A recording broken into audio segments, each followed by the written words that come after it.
இருந்தது. மூச்சு விட முடியல, நடக்கவும் முடியல, உட்காரவும் முடியல, படுக்கவும் கர்ப்பப்பை ஃபர்ஸ்ட்டு இந்த மாரி இருக்கிறதுனால கண்டிப்பா கர்ப்பப்பை பார்ப்பாங்க. ஏன்னா அதுதான் எனக்கு பயமாயிருச்சு. நான் ரொம்ப பயப்பட்டேன்.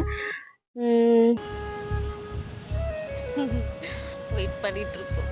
47 டோக்கன்.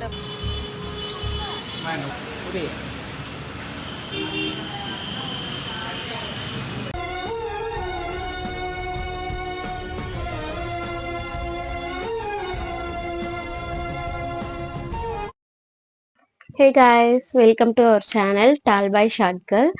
இப்போ நம்ம என்ன vlog பார்க்க போறோம் அப்படின்னா, ஹாஸ்பிட்டல் தான் போகணும். ரொம்ப ஒரு மாதிரி மூச்சு அடைக்கிற மாதிரி ஆயிடுச்சு. அண்டு கொஞ்சம் ஒரு மாதிரி அன்கம்ஃபர்டபுளாகவும் இருந்தது எனக்கு கொஞ்சம் வயிறு. அது வந்து கன்டினியூஸாக இருந்தது. மூச்சு விட முடியல, நடக்கவும் முடியல, உட்காரவும் முடியல, படுக்கவும் முடியல. இதெல்லாம் வந்து கொஞ்சம் மந்த் இன்க்ரீஸ் ஆனால் தானே இருக்கும். இப்போ எனக்கு 6 மந்த் தானே ஆகுது. அதுக்குள்ளே என்ன அப்படின்ற மாதிரி நம்ம போகணும். பெரிய ஹாஸ்பிட்டலுக்கே செக்கப் போகணும். ஸோ அங்கே வந்து நார்மல் பிபி, வெயிட்டு அண்டு எல்லாமே A to Z செக் பண்ணாங்க. செக் பண்ணிவிட்டு வயிறுமே செக் பண்ணாங்க. நான் அந்த மாதிரி சொன்னதுனால. அப்புறம் கர்ப்பப்பை, வாட்டர் லெவல், ஸோ இதெல்லாம் செக் பண்ணி கர்ப்பப்பை ஃபஸ்ட்டு இந்த மாதிரி இருக்கிறதுனால கண்டிப்பாக கர்ப்பப்பை பார்ப்பாங்க. ஏன்னா அதுதான் எனக்கு பயமாயிருச்சு. நான் ரொம்ப பயப்பட்டேன். அதுவும் இல்லாமல் பாப்பா கூட நான் கொஞ்சம் ஓடி ஆடி உட்காந்து ஏந்துக்கிறதெல்லாம் நான் கொஞ்சம் அதிகமாகவே பண்ணுறேன். அதெல்லாம் பண்ணக்கூடாது சொல்லியிருக்காங்க.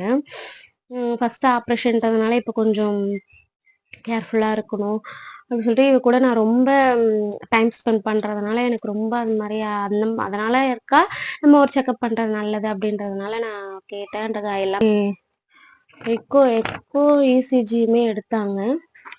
இசிஜி எக்கோ ரெண்டுமே நார்மலாக இருக்குது அப்படி சொல்லிட்டாங்க. ஓகே, இப்போதைக்கு நம்மளுக்கு செக்கப் கொஞ்சம் நார்மலாக இருக்குது. பாப்பாவும் நல்லா இருக்குது. நல்லா உதைக்குதான்னு கேட்டாங்க. சூப்பராகவே உதைக்குது. ஆனால் என்ன பண்ணுறது, இப்போ மந்த் ரொம்ப இன்க்ரீஸ் ஆக சுத்தமாக முடிய மாட்டேங்குது. இப்போ தான் வந்தோம். காலையில் ஒரு 7 மணிக்கு போகணும், 7:30க்கு போகணும். டைம் 2 ஆயிடுச்சு. எக்கோ எடுக்க ரொம்ப லேட் ஆயிடுச்சு டாக்டர் வர்றதுக்கு ஆகுது. ஸோ பாப்பாவும் வச்சுட்ருக்கோம். நம்ம கொஞ்சம் மந்த் அதிகமான ஆளும் இருப்பாங்க கூட. ஸோ கரெக்டாக இருக்கும்.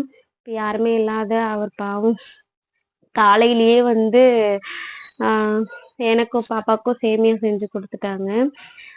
சரி நாங்கள் சாப்பிட்டு போனோம். அவர் இன்னும் சாப்பிடவே இல்லை. காலையிலேருந்து சாப்பிடல. பாவம் வந்து சமைச்சிட்டு இருக்காரு.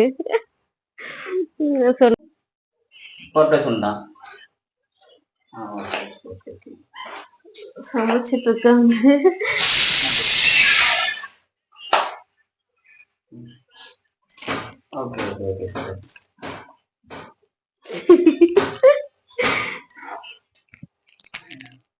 ஓகே, அவர் லீவ்ல இருந்தாலும் பிஸ்னஸ் பற்றி பேசிட்டு தான் இருப்பாரு. ஸோ அதனால சமைச்சிட்டு இருக்காரு.